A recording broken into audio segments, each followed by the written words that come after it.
शांति 22/7/2021 के महावाक्य हैं।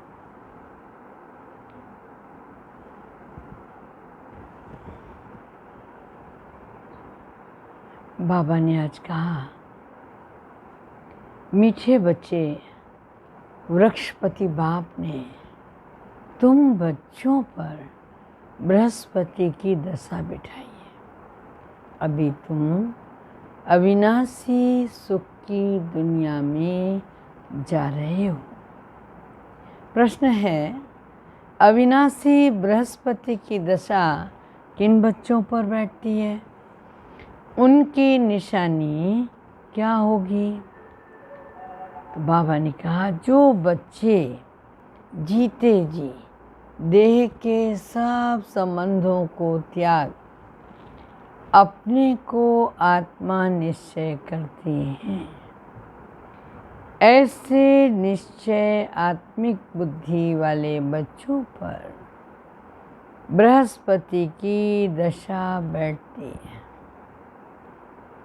उनके ही सुख का गायन है कि अतीन्द्रिय सुख गोप गोपियों से पूछो, उनकी खुशी कभी भी गुम नहीं हो सकती है। समझा? गीत है ओम नमो शिवाय। बच्चों ने बाप की महिमा सुनी। आज के दिन को कहा ही जाता है वृक्षपति डे, जिसको मिलाकर कहा है बृहस्पति। इनको ही गुरुवार भी कहा जाता है।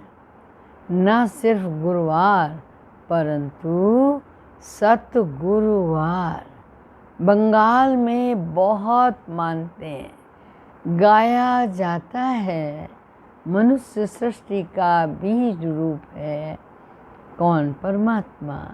इसीलिए वृक्षपति कहते। बीज ठहरा तो पति भी ठहरा। वृक्ष के बीज को बाप भी कहेंगे, क्योंकि उनसे फिर वृक्ष उत्पन्न होता है। यह है मनुष्य सृष्टि रूपी झाड़। इनका बीज ऊपर में है। तुम जानते हो, हम बच्चों पर अब अविनाशी बृहस्पति की दशा है, क्योंकि अविनाशी स्वराज्य मिल रहा है। सतयुग को कहा ही जाता है अविनाशी सुखधाम। कलयुग को कहा जाता है विनाशी सुखधाम नहीं, विनाशी दुख धाम। अभी दुखधाम का विनाश होना है। सुखधाम अविनाशी है, आधा कल्प चलता है। जो अविनाशी वृक्षपति स्थापन कर रहे हैं, बच्चों को सर्विस की पॉइंट्स नोट करनी है। प्रदर्शनी में यह पॉइंट्स मुख्य समझाने के, क्योंकि मनुष्य तो कुछ भी जानते नहीं हैं। बरोबर यह है ज्ञान। अब बाप यह ज्ञान देते ही हैं, नई और पुरानी दुनिया के बीच में। फिर यह प्राय लोप हो जाता है। देवताओं को यह ज्ञान होता नहीं। अगर यह चक्र का ज्ञान हो तो फिर राजाई में मजा ही नहीं आए। अभी भी क्या होता है, तुमको ख्याल होता है ना, क्या राज्य लेंगे, देवता बनेंगे, फिर इसी तरह आएंगे, यही दुख की हालत होगी। हाँ, तो देवताओं में ज्ञान नहीं होता। बाबा कहता फिर तो मज़ा ही ना आए अगर ये चक्र का ज्ञान हो। अभी भी तुमको ख्याल होता है राज्य लेकर यह हालत होगी, परंतु ये तो ड्रामा बना हुआ है ना। चक्र को फिरना ही है। वर्ल्ड की हिस्ट्री ज्योग्राफी रिपीट हो रही। कैसे रिपीट हो रही है? यह तुम बच्चे जानते हो। यह मनुष्य सृष्टि है। तुम्हारी बुद्धि में मूल वतन का झाड़ भी है। सेक्शन अलग अलग हैं। सबका अलग अलग है। यह बातें कोई की बुद्धि में नहीं होंगी, कोई शास्त्रों में तो ये लिखी हुई नहीं है। हम आत्मा असल में शांति धाम की रहवासी हैं, अविनाशी हैं, कब विनाश को नहीं पाते। वह समझते हैं पानी कीड़ा बुदबुदा, हाँ पानी से निकल फिर उसी में मिल जाता है। तुम्हारी बुद्धि में सारे चक्र का राज है। आत्मा अविनाशी है, यह सारा पार्ट नूंधा हुआ है। यह चक्र की नॉलेज और कोई शास्त्रों में है नहीं। बल कहाँ कहाँ स्वास्तिका दिखाते हैं। चक्र का तो चक्र की सिर्फ ऐसे ऐसे लकीर लगा देते हैं, हाँ यूँ लगा देते हैं ना, जिससे सिद्ध होता है अनेक धर्म थे। बाप ने समझाया है मुख्य धर्म और शास्त्र हैं 4। सतयुग त्रेता में तो कोई धर्म स्थापन होता ही नहीं। एक धर्म, एक कुल, एक राज्य, एक भाषा। तो बाबा ने कहा ना वहाँ कोई धर्मशास्त्र होता है, सब द्वापर से शुरू होते हैं। फिर देखो कितनी वृद्धि होती है। अच्छा, गीता कब सुनाई गई?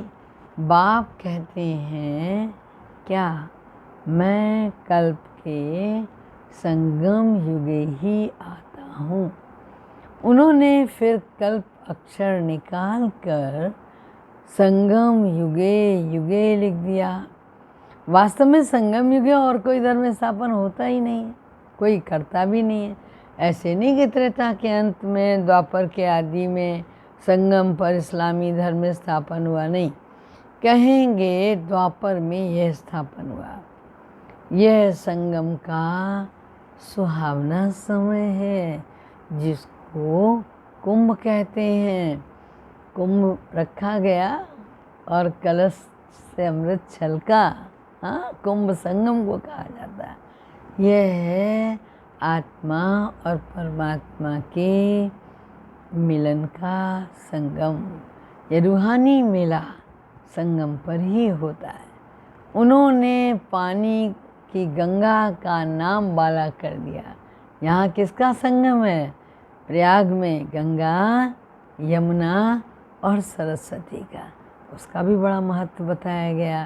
तो बाबा कह रहा गंगा का नाम बाला कर दिया। ज्ञान सागर पतित पावन को जानते ही नहीं है। उसने कैसे पतित दुनिया को पावन बनाया, कोई शास्त्रों में है नहीं।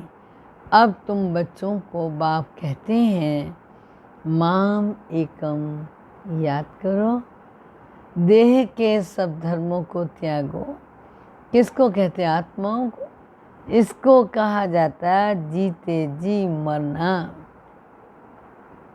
मनुष्य शरीर छोड़ते तो देह के सब संबंध छूट जाते। बाप कहते हैं जो भी देह के संबंध हैं वह सब छोड़कर अपने को क्या करो? आत्मा निश्चय करो।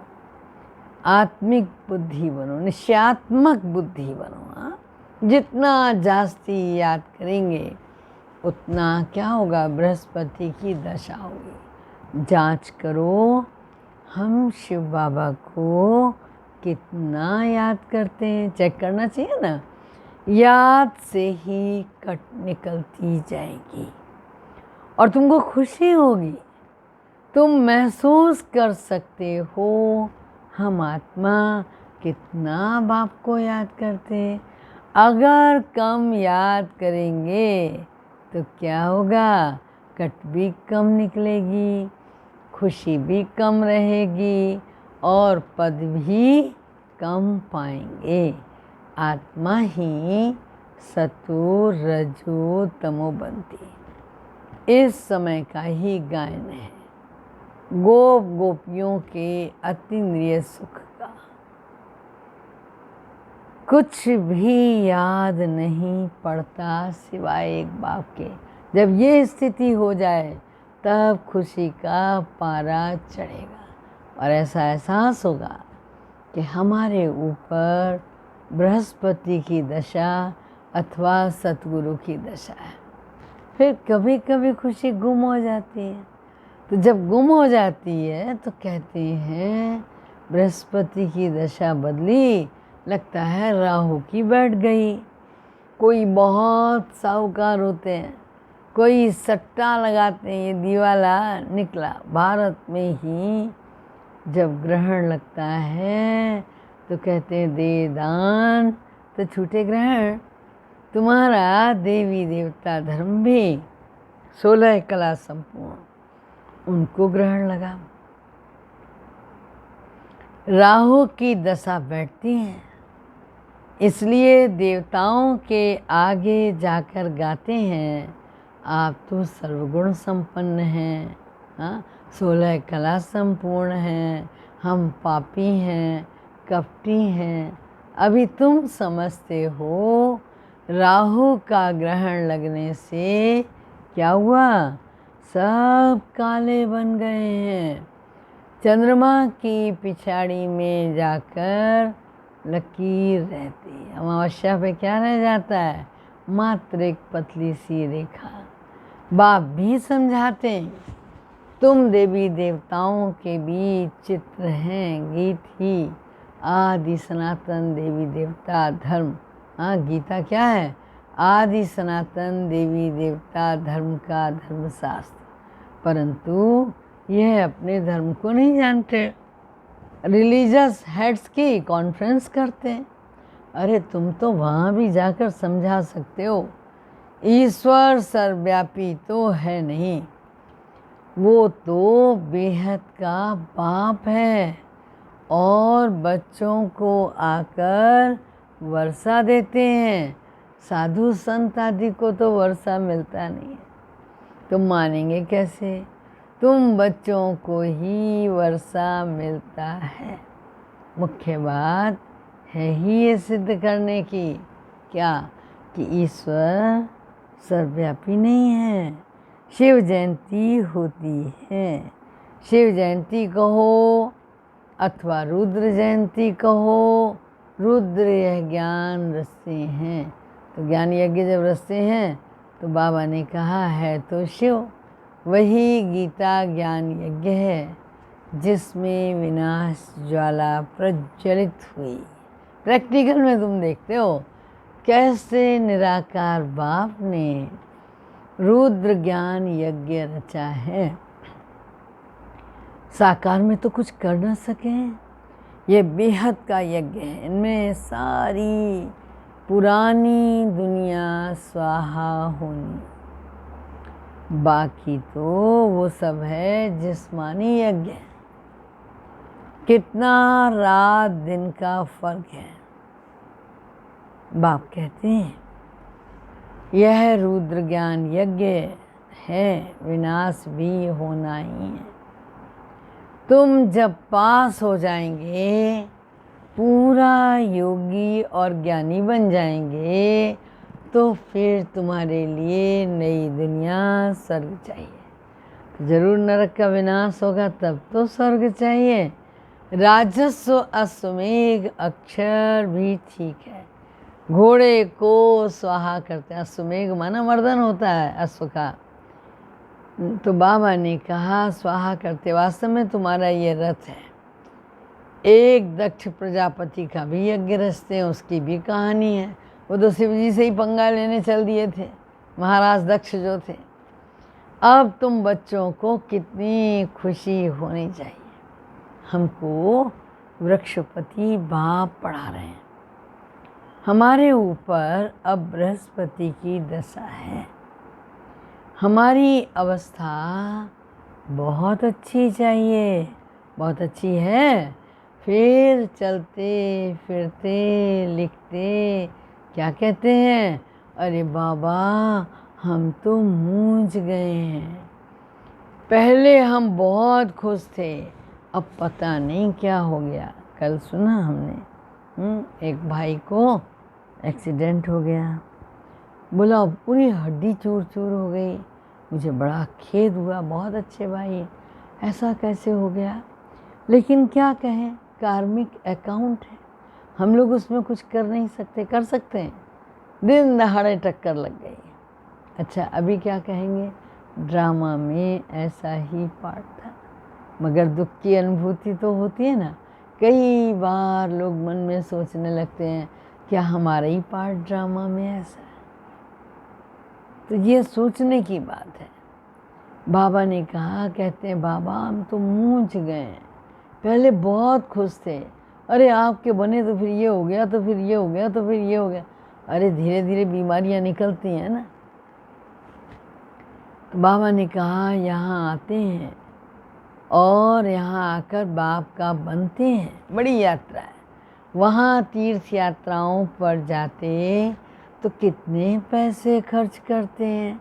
अब यहाँ तो दान करने की बात ही नहीं, इनमें यहाँ कुछ पैसा खर्च नहीं करना है, समझा। वो जिस्मानी यात्राएं हैं, यहाँ तो तुम किस यात्रा पे हो, रूहानी यात्रा पे हो। जिस्मानी यात्रा से फ़ायदा कुछ भी नहीं है। गीता में भी है, चारों तरफ लगाए फेरे फिर भी तुमसे दूर रहे। तो बाबा कह रहा है जन्म जन्मांतर दूर रहे। अभी तुम समझते हो कितनी ढेर यात्राएं की होंगी। कहाँ न कहाँ मनुष्य जाते जरूर हैं। हरिद्वार में गंगा जी पर जरूर जाते हैं। क्या समझते हैं, पतित पावनी गंगा है। अभी तो पानी बरस गया, कहीं भूस्खलन हो गया, कहीं कुछ हो गया, तो क्या हुआ, हरिद्वार का रास्ता ही कट गया। हाँ, नजीबाबाद के बाद रास्ता कट गया, देखो तो ज़रा। तो बाबा ने कहा मैं तुमको कल्प कल्प की बात सुनाता हूँ। हाँ, तुम्हारे पास भी आकर बहुत बहुत ज्ञान स्नान करते हैं। सतगुरु, बाबा ने समझाया, सतगुरु एक ही है और सर्व का सद्गति दाता, सिवाय सतगुरु के और कोई गुरु नहीं है। समझा। बाप कहते हैं मैं तुमको कल्प कल्प आकर क्या करता हूँ, सद्गति देता हूँ, संगम युग के कल्प में आकर, और सद्गति देकर पुजारी से पूज्य बनाता हूँ। फिर तुम पुजारी बन दुखी बन जाते हो। यह भी पता पड़ा ना, बरोबर हमारा कल्प कल्प राज्य चलता है। फिर द्वापर से हम सो देवी देवता वाम मार्ग में चले जाएंगे। जब रावण राज्य शुरू होता है तब क्या होता है, तभी वाम मार्ग शुरू होता है। उनकी भी निशानियां हैं। जगन्नाथ के मंदिर में जाओ तो अंदर काली मूर्त है और बाहर से देवताओं के बड़े गंदे चित्र बना दिए हैं। पुरी में ऐसा था ना, अभी तो सब वॉश करते जा रहे हैं। उस समय अपने को भी थोड़ी समझ में आता था क्या है। विकारी मनुष्य विकारी दृष्टि से देखेंगे तो समझते हैं कि देवताएं भी विकारी होंगे, तब तो चित्र बने। देवताएं विकारी थे। ये भी लिखा हुआ है कि देवताएं वाम मार्ग में जाते हैं। ड्रेस भी देवताओं की दी हुई है। यहाँ भी दिलवाड़ा मंदिर में जाओ तो ऊपर में स्वर्ग लगा है, नीचे तपस्या में बैठे हैं। इन सब राजों को कोई जानते नहीं। बाबा का तो अनुभवी रथ है। तुम बच्चे अब समझ रहे हो। क्या समझ रहे हो, आत्मा परमात्मा अलग रहे बहुकाल। और सुंदर मेला लग गया। कब लगा, जब सतगुरु मिला दलाल। तुम जो पहले अलग हुए थे फिर तुम ही आकर मिलते हो। सत्युग का फर्स्ट प्रिंस है श्री कृष्ण। कृष्ण का बाप भी तो होगा ना। कृष्ण के माँ बाप का इतना कुछ दिखाते नहीं है, सिर्फ दिखाते हैं वो जन्म के बाद मस्तक पर रख करके श्री कृष्ण को नदी पार ले गए थे, हाँ, राजाएं आदि कुछ नहीं दिखाई, उनके बाप की महिमा क्यों नहीं है? अभी तुम जानते हो, इस समय कृष्ण की आत्मा ने क्या किया? बहुत अच्छी रीति पढ़ाई पढ़ी और जिस कारण माँ बाप से भी ऊंच पद पाया। तुम समझते हो हम श्री कृष्ण की राजधानी में थे, स्वर्ग में थे ना, फिर हम चंद्रवंशी बने, अब फिर सूर्यवंशी बनने के लिए श्रीमत पर चल पावन बन, पावन दुनिया के मालिक बनेंगे। हर एक अपनी अवस्था को देख सकते हो कि हम अगर अभी शरीर छोड़ दें तो किस गति को पाएंगे, हर एक समझ सकते हैं। जितना जितना बाप को याद करेंगे उतने उतने विकर्म विनाश होंगे। मनुष्यों के ऊपर कुछ दुख आता, आफत आती, दिवाला निकलता तो क्या करते हैं? साधुओं की जाकर संग करते हैं। फिर मनुष्य समझते हैं ये तो भगत आदमी है, ठगी थोड़े ही करेंगे। ऐसे ऐसे भी 2-4 वर्ष में बहुत धनवान हो जाते हैं। उन्हों के छिपे हुए पैसे होते हैं, हर एक अपनी बुद्धि से समझ सकता है। तुम्हारे में भी जो बहुत कम याद करते, इसलिए बाबा कहते अपना कल्याण करते हो, करना चाहते हो तो अपने पास नोटबुक रखो, चार्ट नोट करो। हम सारे दिन कितना समय याद में रहे? मनुष्य तो सारे जीवन की हिस्ट्री लिखते हैं, तुमको तो सिर्फ याद का चार्ट लिखना है। अपनी ही उन्नति है। बाप को और वर्षे को नहीं याद करेंगे तो ऊंच पद पा नहीं सकेंगे, विकर्म विनाश ही नहीं होंगे तो ऊंच पद कैसे पाएंगे? फिर सजाएं खानी पड़ेंगी। मोचरा जो नहीं खाएंगे तो पद अच्छा मिलेगा। सुना? मोचरा खाकर फिर थोड़ा बहुत पद पाना क्या काम का? धर्मराज का मोचरा न खाएं, बेइज्जती न हो, ये ध्यान रखना। ये पुरुषार्थ करना है। तुम देखते हो शिव बाबा बैठा रहता है, फिर धर्मराज भी है, तुमको सब साक्षात्कार कराते, तुमने ये किया था, अब खाओ सजा। फिर उस समय उतनी सज़ा खानी पड़ती है जितनी जन्म जन्मांतर खाते। पिछाड़ी में थोड़ा रोटी टुकड़ मिला, उससे क्या फ़ायदा? मोचरा तो नहीं खाना। अपनी अवस्था की जांच करनी है। जैसे पोता मिल निकालते ना, कोई 6 मास का निकालता है, कोई 12 मास का निकालता, कोई तो रोज़ का भी निकालता। बाप कहते हैं तुम व्यापारी हो ना, कोई विरला व्यापारी बेहद के बाप से व्यापार की बात करे। धन नहीं है तो तन तो है, मन तो है ना। उनको शराब भी कहते हैं, मट्टा सट्टा करते हैं ना। तुम तन मन धन देते हो रिटर्न में। 21 जन्मों के लिए कितना वर्षा पाते हो, कितना खुश होके कहते हो बाबा हम तो आपके हैं।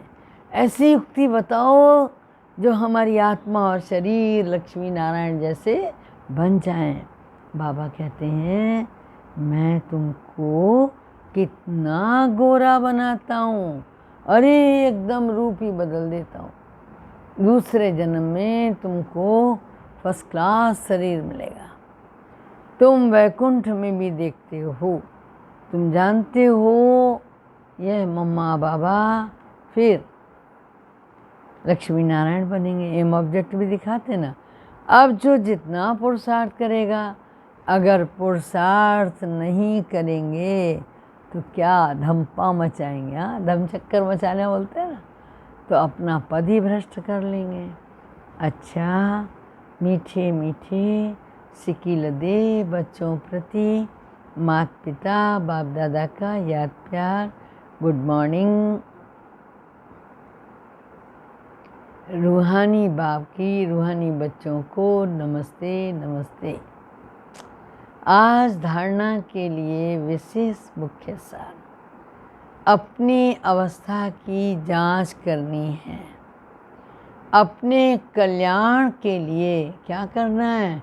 डेली डायरी रखनी है जिसमें याद का चार्ट नोट करना है। दूसरी पॉइंट बाबा ने कहा, बेहद का बाप, उसके साथ सच्चा सच्चा व्यापार करना है ना। अपना तन मन धन बाप के हवाले कर 21 जन्मों के लिए रिटर्न लेना है। निश्चय बुद्धि बन अपना कल्याण करना है। फिर आज बाबा ने वरदान दिया कि पहली श्रीमत पर विशेष अटेंशन देकर क्या करना है? विशेष अटेंशन देकर फाउंडेशन को मजबूत बनाने वाले सहज योगी भाव। बाप दादा की नंबर 1 श्रीमत है, अपने को आत्मा समझ क्या करो? बाप को याद करो। यदि आत्मा समझने के बजाय अपने को साधारण शरीरधारी समझोगे तो याद टिक नहीं सकती है। वैसे भी कोई दो चीज़ों को जब जोड़ा जाता है तो पहले समान बनते हैं। ऐसे ही आत्मा समझकर याद करो तो याद सहज हो जाएगी। यह श्रीमत का मुख्य फाउंडेशन है। इस बात पर बार बार अटेंशन दो तो सहज योगी बन जाएंगे। आज का स्लोगन है, कर्म आत्मा का दर्शन कराने वाला दर्पण है। इसलिए कर्म द्वारा शक्ति स्वरूप को प्रत्यक्ष करो। अच्छा, ओम शांति।